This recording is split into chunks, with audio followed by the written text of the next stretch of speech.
Hey, what's up guys? I'm Melodox, and I got an opportunity to play in the Overwatch beta test weekend, and I just wanted to share some thoughts on what I did and the experiences that I had. The very first thing I did when I got into Overwatch was I went to the tutorial, and I tried out the tutorial, and I did it real fast. I didn't even finish it. I just played it real fast. It was okay. I just wanted to get my bearings, before I got into a match. And then I went ahead and did a practice against the AI just to make sure I felt right. I picked Farah, went in, and realized that it's really hard to play some of these characters.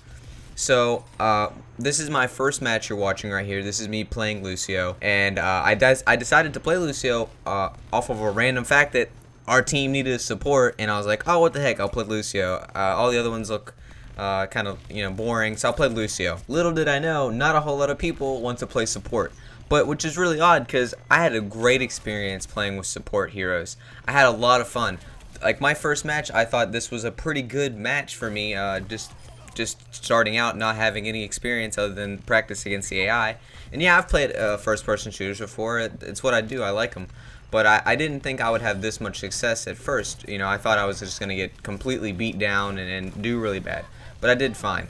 And I went on and I played more support heroes. I tried Zenyatta out, I tried Mercy, and I tried Symmetra, and all of them felt fun and super good, and I really got attached to the support role. The game overall felt great. It felt smooth. I could only run it on high settings. I couldn't do ultra and I couldn't do epic. I tried them and the frame rate was too low. I couldn't play. So I could play it on high, and I have a pretty good computer, so I was kind of surprised that ultra settings and epic settings, I just couldn't play them. It was impossible to play. For this weekend, we only got to play Hanamura, King's Row, and Watch Point Gibraltar. We only got to play those 3 maps. The other 5 maps we didn't get to play, but these are the 3 core maps that were original to us knowing before they announced the 2 other maps. And they played very smooth. Some of them I liked, some I didn't, even though there were only 3. I did have maps that I did like. Something that really bothered me while playing this was how far you had to walk or travel to get to point A and capture point if you died. The spawn was just insane far away. So if you weren't playing like a Lucio or a Tracer or someone with speed, it felt like forever, and it felt odd. Like there were a lot of times where I wouldn't even go back. I wouldn't even just try to get back to A. I would just say fine, they can have it. I'll push back to B and defend B, because usually B on every map is one of the easiest to control. After a few hours, I felt like some heroes were overpowered, and then as I played longer and longer, I realized they weren't. There were a lot of counters. For example, everyone complained about Bastion, but Bastion isn't overpowered because he can be countered by Tracer, Genji, Reinhardt. There's all sorts, even Reaper. There's all kinds of heroes that can counter a Bastion. There's no reason for him to be overpowered. He's not.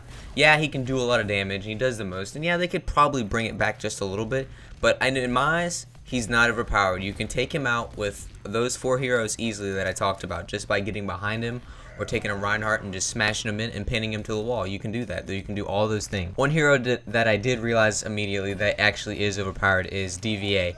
She is overpowered for sure. Her ultimate is absolutely ridiculous.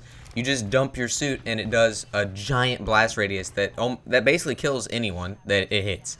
And there's no real way of knowing how far the blast radius is. You just kind of guess. And yeah, you can hide behind a wall. If you get behind a wall, it doesn't hit you.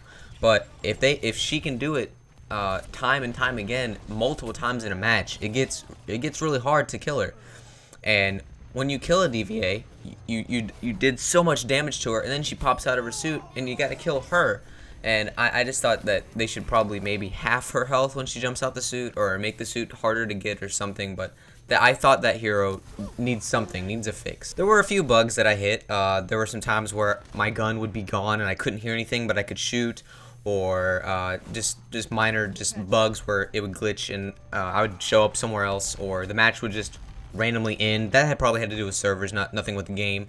But there were some minor glitches that I saw that nothing game breaking that they'll obviously fix. But for overall, I didn't have a whole lot of trouble with getting into matches or having a lot of bugs. I played every single hero as fast as I could, and then I realized that after I played them all, I could play the ones that I liked. And I ended up playing a lot of support, and I would jump back and I'd play some attack, some offensive heroes, and then I'd jump over and play some tanks. and it was just fun having the variety and being able to jump in and be whatever you wanted, and it didn't really matter. You didn't have to really fill out the what Overwatch recommends. You could just do what you wanted, and some of the comps actually worked and were kind of fun. Well, guys, that's it for me. I tried to cover as much as I could as fast as I could.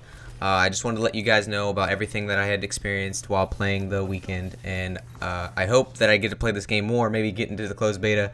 Probably not, though. But thanks for watching, guys. If you liked it, leave a like, and if you want to see more content like this, go ahead and subscribe. And yet again, thanks for watching.